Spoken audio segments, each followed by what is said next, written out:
کا شکر ہے حجاز مقدس تو بار بار جانا ہوا حج کے لیے، عمرے کے لیے، اور ایک مرتبہ وہاں رابطہ عالم اسلامی کے اجلاس میں سرکاری طور پر دعوت کے سلسلے میں بھی حاضری ہوئی، اور ایک مرتبہ غالباً 56 تھا جس میں دمشق میں ایک معتمر عالم اسلامی کے نام سے علماء کا بہت بڑا اجتماع ہوا تھا، جس میں انڈونیشیا سے لے کر مراکش تک کے علماء جمع تھے۔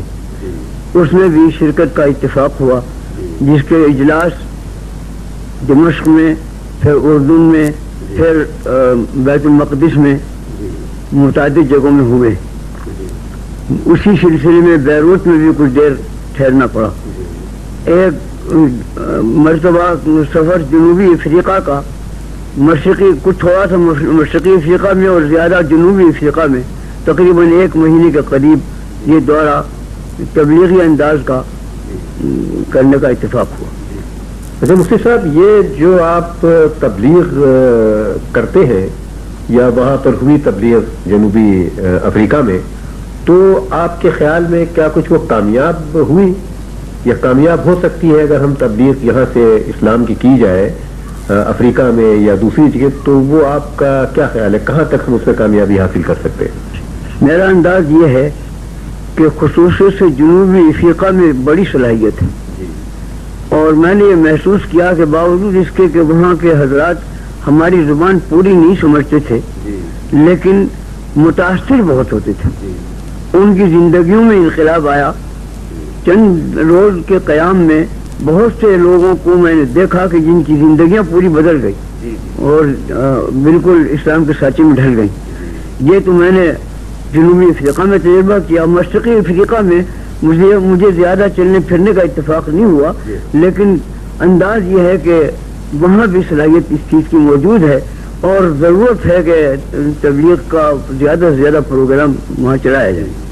ایک سوال میں صاحب آپ سے اور کروں گا، وہ یہ ہے کہ آپ دمشق لے گئے تشریف، حجاز گئے اور بیروت گئے اور وہاں کے بڑے بڑے علماء سے ملاقات کی آپ نے، تو آپ کا کیا خیال ہے وہاں کے علماء پاکستان کے متعلق؟ ان کا کیا خیال ہے، کیا وہ سوچتے ہیں پاکستان کے متعلق؟ جس وقت ہمارے یہ سفر ہوئے ہیں وہ وقت ایسا تھا کہ پاکستان کی طرف سارے عالم اسلام کی نظریں لگی ہوئی تھی اور تمنائیں وابستہ تھی، اور بڑی عزت سے پاکستان کو دیکھا جاتا تھا۔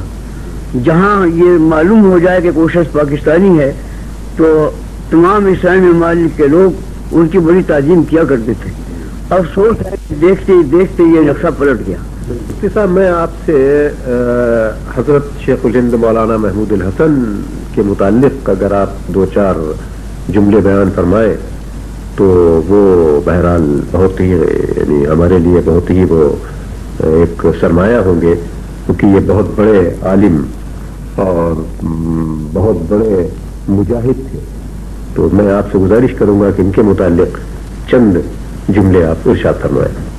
ان کے حالات پر 2 مستقل کتابیں چھپی ہوئی بھی موجود ہیں۔ سید اصغر حسین صاحب رحمۃ اللہ علیہ نے حیات شیخ الہند کے نام سے تحریر فرمائی ہے، دوسری مولانا حسین احمد صاحب مدنی رحمۃ اللہ علیہ نے اسیر مالٹا کے نام سے شائع فرمائی ہے۔ چھپی ہوئی کتابیں موجود ہیں۔ میں اس زمانے میں چونکہ بالکل ابتدائی عمر میں تھا، کچھ زیادہ سمجھنے کے بھی قابل نہیں تھا کہ حضرت شیخ الہند رحمۃ اللہ علیہ کے مسائل کو میں سمجھ سکتا۔ البتہ جیسے آپ نے فرمایا مجاہد، اس کا ایک واقعہ اس وقت یاد آ گیا۔ میں چونکہ چھوٹا بچہ سا تھا، اس لیے مجھے روک ٹوک نہیں تھی۔ میں ایک روز دوپہر میں اچانک حضرت رحمۃ اللہ علیہ کے کمرے میں داخل ہو گیا تو میں نے ایک عجیب رنگ دیکھا کہ شیخ الہند رحمۃ اللہ علیہ تنہا اب چارپائی پر بیٹھے ہوئے ہیں اور تلوار ہاتھ میں ہے اور اس کو گھما رہے ہیں۔ مجھے دیکھ کر حضرت کو ہنسی آئی اور میں نے عرض کیا کہ حضرت یہ کیا ہو رہا ہے؟ فرمایا کہ بھائی آج یہ تلوار پرانی رکھی ہوئی تھی، اس کو مانج کر لائے تھے، صاف کر کے لائے تھے، تو میں نے دیکھا ذرا چلا کر تو دیکھوں، اور اس میں تو بڑی شوقت معلوم ہوتی ہے۔ جب اس کو ہاتھ میں لیتا ہوں تو ایک خاص جذبہ پیدا ہوتا ہے. یہ میں نے عالم دیکھا تنہائی میں بیٹھے ہوئے تلوار ہلا رہے ہیں. یہ سب وہ زمانہ تھا کہ جب شیخ الہند رحمۃ اللہ علیہ پر جذبہ جہاد کا غالب ہو چکا تھا اور وہ یہ چاہتے تھے کہ انگریزی اقتدار کو مٹا کر یہاں اسلامی مملکت قائم کی جائے. اس سلسلے میں انہوں نے کابل سے لے کر ترکی تک سطح ہموار کر لی تھی. خفیہ ان کے آدمی نمائندے کام کرنے والے ترکی میں بھی پہنچے ہوئے تھے, کابل میں بھی پہنچے ہوئے تھے اور سطح پوری ہموار کر لی تھی. اس کی تفصیل میں جانے کا تو وقت نہیں, لیکن اتنی بات خود انگریزوں کے اقرار سے جتنی شائع شدہ کتابوں میں موجود ہے وہ یہ کہ برن انگریز جب ان کی رپورٹ لینے کے لیے مالٹا جیل میں ملا ہے ان سے, اس کے بعد رپورٹ اس نے دی ہے. اس رپورٹ میں یہ کہا ہے کہ مجھے حیرت ہے کہ یہ مفتی استخوان انسان جس نے ساری زندگی مدرسوں کے بوریوں پر گزاری ہے, اس کو یہ عالمی سیاست کا ایسا پلان کیسے ہاتھ آ گیا. اور یہ یقین ہے کہ اگر ہمیں ان کی سازش کا علم ابھی نہ ہو جاتا تو ہندوستان ہمارے ہاتھ سے نکل گیا ہوتا. یہ اس برن کا بیان ہے.